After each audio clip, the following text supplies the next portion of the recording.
সাজৰ কাপোৰ ৰেডি কৰিম বুলি ওলালোঁ মই। এয়া মানে ডিজাইনটো পাতি লৈছোঁ। ডিজাইনটো পাতি পেলাই মই কৰিম এতিয়া কাপোৰযোৰ। এয়া কালাৰ লৈ লৈছোঁ মই, গল্ডেন কালাৰ। অনলাইনৰ পৰা আনিলোঁ কালাৰটো।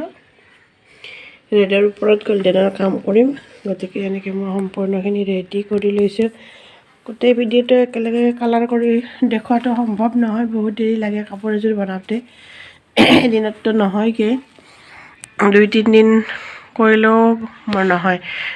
দিনৰ ভাগত দোকানত যোৱা যায়, দোকানৰ পৰা টাইম মিলাইহে মই কৰিব পাৰোঁ, গতিকে অকণমান প্ৰব্লেম হৈ যায়। এনেই ফুলটো মানে মই অকণমান ডাঙৰকৈ বনাইছোঁ। এনেই আগৰ কেইযোৰ কৰিছোঁ যদিও সৰু হৈছে ডিজাইনকেইটা, এইটো অকণমান ডাঙৰকৈ বনাম। এইটো অকণমান দীঘলীয়া হ'ব, ডাঙৰ হ'ব।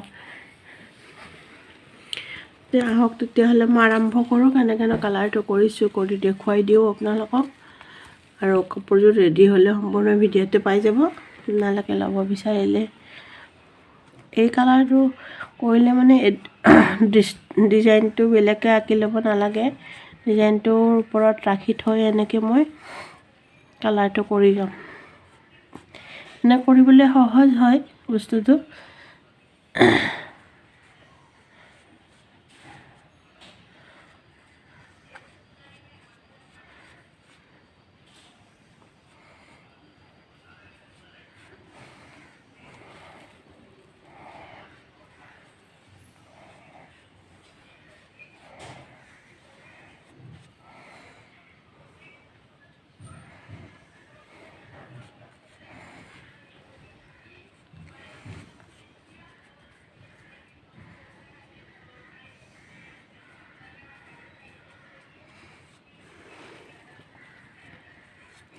এনেকৈ ডিজাইনটো পাতি পেলাই কৰাৰ বিনিময়ত মানে এক্সট্ৰা বাহিৰলৈ ওলাই নাযায় বা ইমান চাই থাকিব নালাগে। কিন্তু আঁকিলে সম্পূৰ্ণ বস্তুটো চাই মিলাই কৰিব লাগে। এতিয়া অকণমান জল্দি এনেকৈ মাৰিব পাৰি আৰু।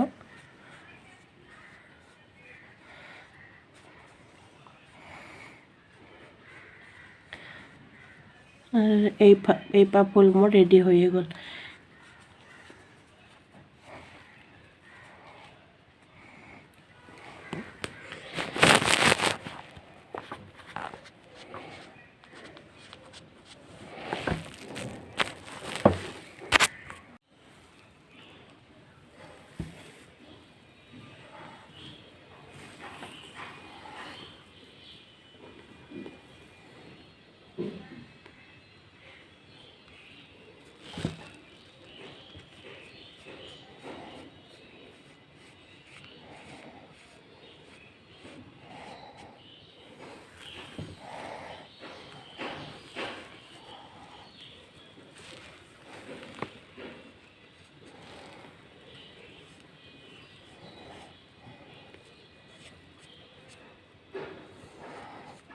এয়া মোৰ স্ক্ৰীন পেইণ্টিঙৰ কাপোৰযোৰ ৰেডি হৈ গ'ল। এয়া সম্পূৰ্ণ লুকটো আপোনালোকৰ লগত শ্বেয়াৰ কৰিছোঁ।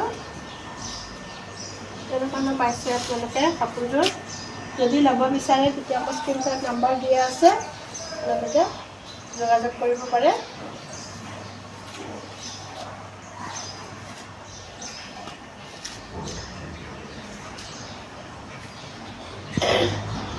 এনেদৰে নতুন ভিডিঅ' পাবৰ বাবে মোৰ চেনেলটো ছাবস্ক্ৰাইব কৰিব।